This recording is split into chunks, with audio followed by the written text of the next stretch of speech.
Hey everybody, welcome back to the Hobby Lodge, and today I'm going to be doing another homebrew review game for you, and again it is going to be from the guys over at Psytronics.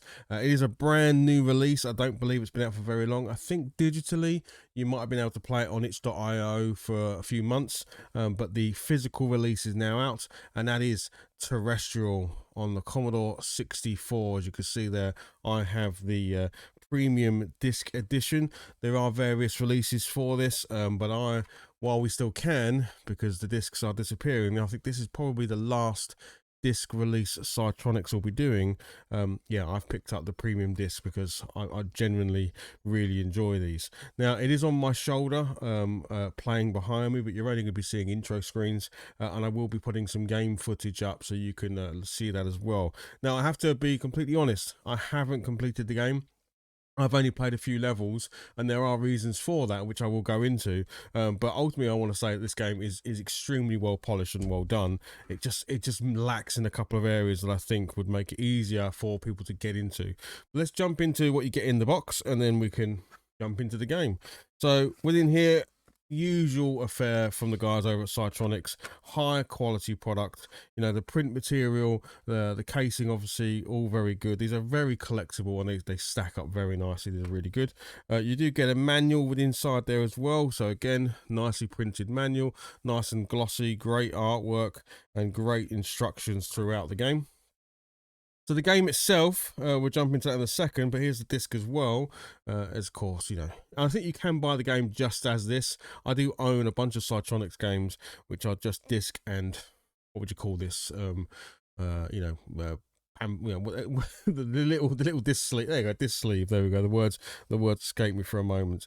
So yeah, which is a perfectly nice way to collect this game, especially if you've got a disc box. You can just chuck these in there, and you can have loads and loads of homebrew games without having to, you know, maybe store the whole case piece. But that's all that's in there. There's no badges or stickers this time around. Sometimes they do that, sometimes not. But that's it. So yeah, let's jump over to the game, and I can explain to you what's going on. Now I can't show you everything because I haven't seen everything with my own eyes. So what I am going to do is link below a full let's play of the game by another channel. So I'll stick that link below. So if you want to see all of the levels, you can. If you don't want the spoilers, then just look at my review. I will tell you what I know so far, and I'll talk about what I know in the future levels as well, but I can't show you it. And then yeah, you can choose what you want to do. But hopefully you enjoy it, and I'll see you in a second.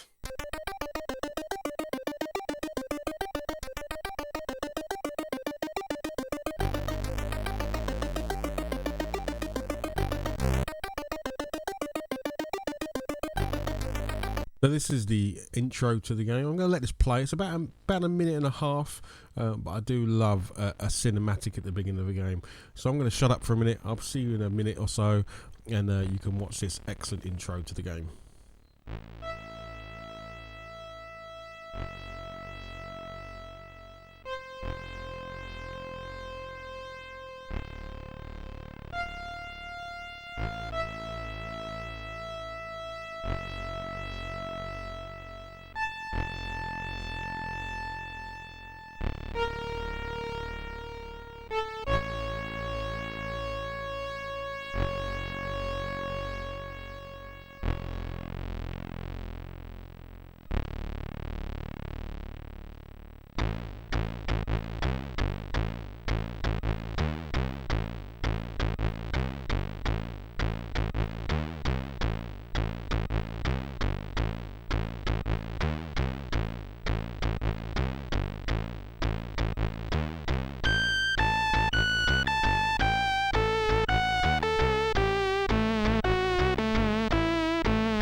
There we have it. So, beginning of the game, really simple, just 3 levels of difficulty, and it simply means how many lives you get to complete the game with.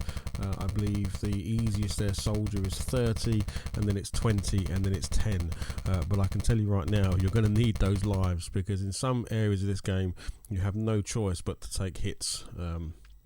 So yeah, I would start with easy, and then as you become more skilled at the game, by all means, step up the difficulty. In this first game, this is really simple. We're just going to try and take off from this base. So we simply board our little ship, and then using sort of thrust type mechanics, try and exit through the hangar doors up there. As you can see, I go a little bit awry here, but I straighten up. I get it on target soon, and off we go. We're now out of the ship.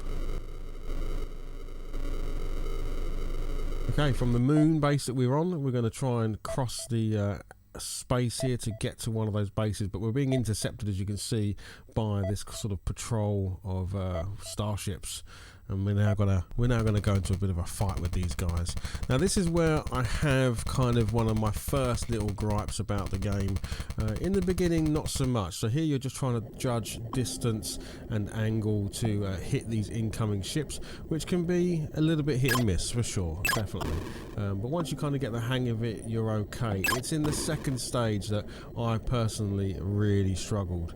But yeah, this is quite easy to sort of take down the ships, but your turret is quite slow, so to get from one side of the screen to others, as you can see, you are going to end up taking some hits, and it means you are going to end up losing some lives. There is no way I think you can get through this section of the game without at least taking a couple of lives, because you simply cannot move your turret fast enough across the screen.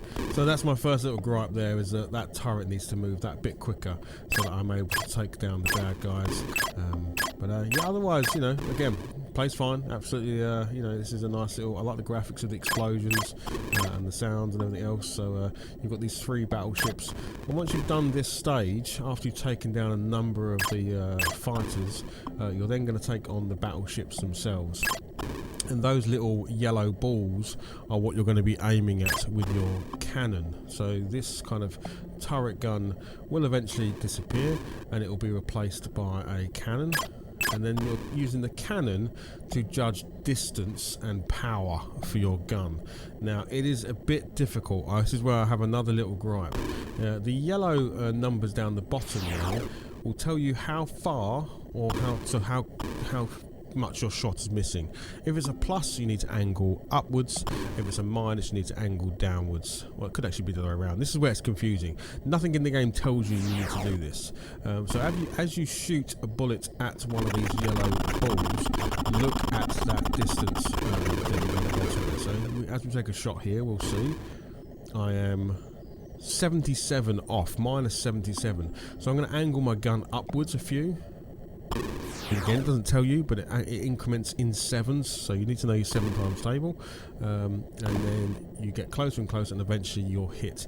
Now it's looking like I'm doing this pretty quickly, but I lost a lot of lives here because I had to literally work this out. I had no idea this is what you needed to do, and it took quite a long time for me to work this one out. So yeah, you take a shot, and of course if your turret gets exploded, it resets the cannon, so then you've got to go back. So again, this is a part of the game where you have no choice but to lose lives, because you cannot do it quick enough that you are destroyed at least a few times. So as you can see, I'm plus 7 off, so I'm just going to angle my cannon downwards one, and I should hit. Oh, maybe one more.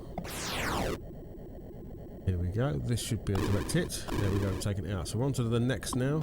We're going to shoot at this one, and this one's going to tell us that we are 420 off, so we're quite a way off, so we're going to really raise the cannon as high as quite a way up. We're going to take another shot, and we'll see how far off we are. Now we're 84 off, so we're going to adjust again. So a few more clicks up. We're only 7 away, so one more click up, and this should be a direct hit. But as you can see, my cannon was destroyed there as I was to shoot it, so then I have to completely reset. This is quite annoying, but it is just what it is. And I can try again. So I'm now 168 off, so I need to keep raising that cannon a bit higher. And a bit more, because I'm now 112 off. as you can see, this bit to me is, when I've played all the levels I've played, this one is the most frustrating, just because the speed of the cannon again, and the choice you have of angle, it doesn't really give you much information apart from just if you're overshooting or undershooting. You cannot guess that number. There's no way you're going to get lucky. You just have to do it by trial and error to get there. But of course it does mean that the whole time you are being shot at by the enemy ships, and you will lose lives. There's no two ways about it. So yeah, we'll skip forward a little bit from this bit because I think I've explained it enough, and I do eventually take these down.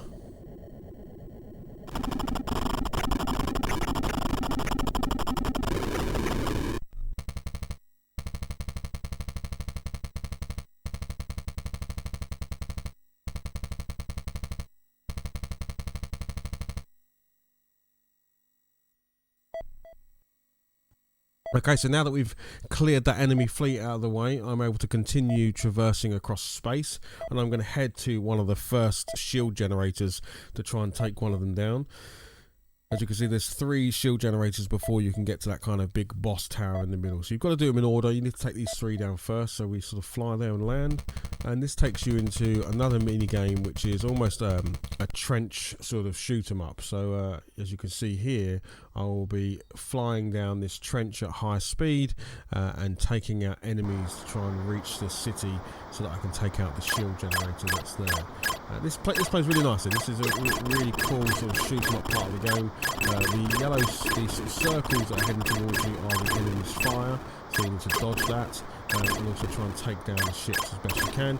You can change your sort of angle, so you can raise off the deck, but I found that it was easier to just stay to the bottom and try and shoot as many enemies as you can. Nice thing is, it does take auto fire if you hold down the fire button on the joystick, so it's quite nice to get stun straight and standing the button. These rocks I found really hard to just get around. Again, you're going to lose lives here. I'm not sure how else you might get lucky and dodge a lot of them, but they come at you pretty fast, and there's no sort of determination of how high or low they are, so it's a bit of guesswork. So yeah, again, those, I know easy keeps you 30 lives, but I think if you're playing this on the hardest difficult 10 lives, I would say you're quite lucky if you've got this far and you've still got lives left. So here's the boss at the end of the level, and he just rains down missiles upon you. So you're just dodging these missiles. I think I did get hit by a few, and you're just shooting him until he explodes. So yeah, nice little mini game. This works really well. Again, sounds good, a good sense of speed, and yeah, action's pretty good.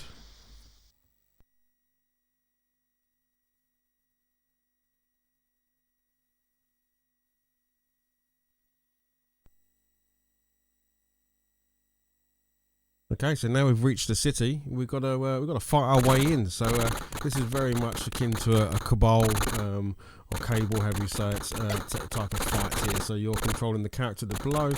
When you're not holding the fire button down, you're controlling the character. When you're holding the fire button down, you're controlling your crosshairs there. So you want to take down these aliens. I love the blood splatters that you can actually destroy them there. Destroy the buildings if you can, and yeah, just survive for a while. Basically, this game just sort of, once you've taken down all the buildings and killed enough enemies, it will move on to the next stage of the game. So yeah, just mow people down. That's pretty much what you've got to do here. You can take down the ships, and there are tanks later on, and they just become, just a little bit more of a tougher enemy, so you need to concentrate firepower on them. There are power-ups to pick up, so as you kill, you will find there are grenades and rocket launchers and other bits and pieces, or sort of high-powered machine guns, so you can shoot a lot more bullets, which makes it a bit easier to take down the enemies. But yeah, this bit works absolutely fine. It's not too difficult at all, really. The bullets are quite large and therefore fairly easy. As long as you move every now and then, you find that they kind of shoot at your last position rather than where you currently are. So it will make it a bit easier to sort of survive. I don't think I died at all this level. I took a couple of hits, but nothing that killed me. But yeah, nice little shoot 'em up area. This, remember the sort of obviously games you've played before. You can see it taking down the buildings, throwing some grenades, and so on and so forth. So yeah, we'll just watch this through as I complete this bit, and then we'll get on to the next level.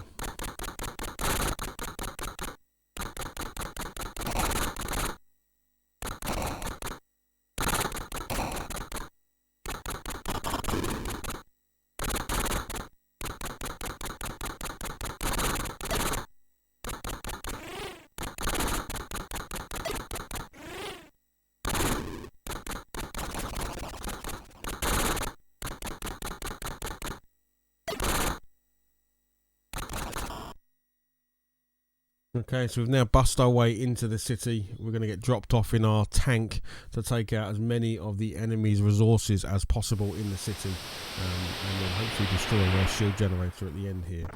Now, this is as far as I've actually gotten in the game, so I will show you this, but then I'll talk about other areas of the game as well.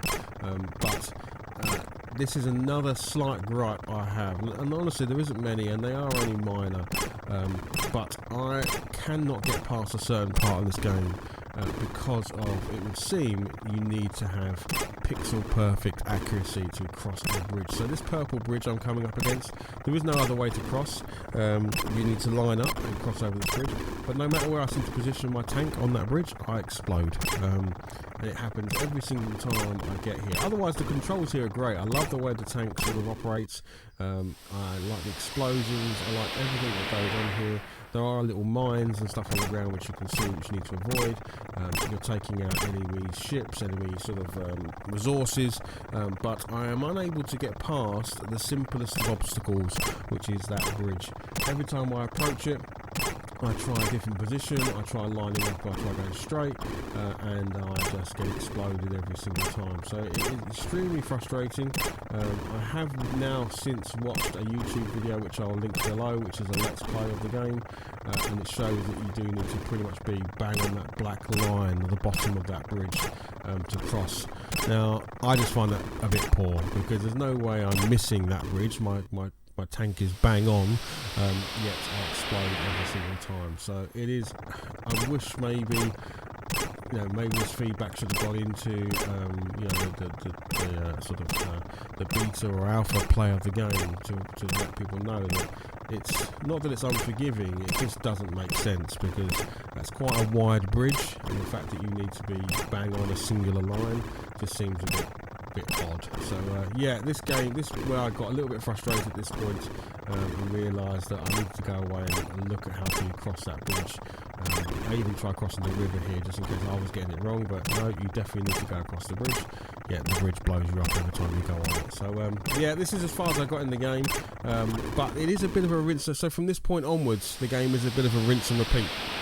There are other levels that look a bit like more sort of, you know, imagine discs of Tron crossed with cable, Cabal, and there's other mini games as well. But they're all variations of this. You're either doing the sort of, you know, shooting with the various turrets, be that the cannon or the twin-headed laser cannon, whatever you want to call it. So that sort of mission where you're fighting ships, but sometimes that ship is not a ship, it's more like a shield base or an enemy boss or something. There is also the trench flying, there is the shoot 'em up levels, and then there's also more of this stuff where you're fighting, you're travelling down your tank, taking out enemies and bases. So it doesn't really change much up from this, but it is a rinse and repeat of these, just different looks and feels to it. So it's almost like those 4 or 5 different game styles, but my goodness, that purple bridge getting on my wick. Yeah, so really enjoyed it, and let's head back and have a chat. Okay, welcome back. That was some gameplay for Terrestrial on the Commodore. Oh, I showed you the back. There you go. There's the front. Terrestrial on the Commodore 64 by Trevor Story and Stuart Collier, and published by Psytronik. Fantastic game. Just a few little things that for me personally have kind of popped me off that tiny little bit, but not much. I'm going to be going back to it. I'm going to be tackling that bloody purple bridge, and I'm going to be playing the rest of the game, because I think it is so well done, and it's taken those mini games and given it a story, and it just works so well. So yeah, I hope you enjoyed it. Let me know if your thoughts, if you've played this game at all, and yeah, just general comments about it would be fantastic to read, and hopefully you check it out. I'm pretty sure you can play it in a number of different ways. There are digital versions of it, but again, if you want to support it and buy it physically, there are ways to do that as well over on the Psytronik's website. And yeah, that's it for me. I'm going to go back. I'm going to try again, see how I do this time, see if I can not lose so many lives as I did. Now I know how the turret system works, and if I can find that pixel I need to find to get over that darn bridge. But yeah, that's what I'm going to go and do. I'm going to go and play some more, and I will speak to you soon. Okay, bye bye.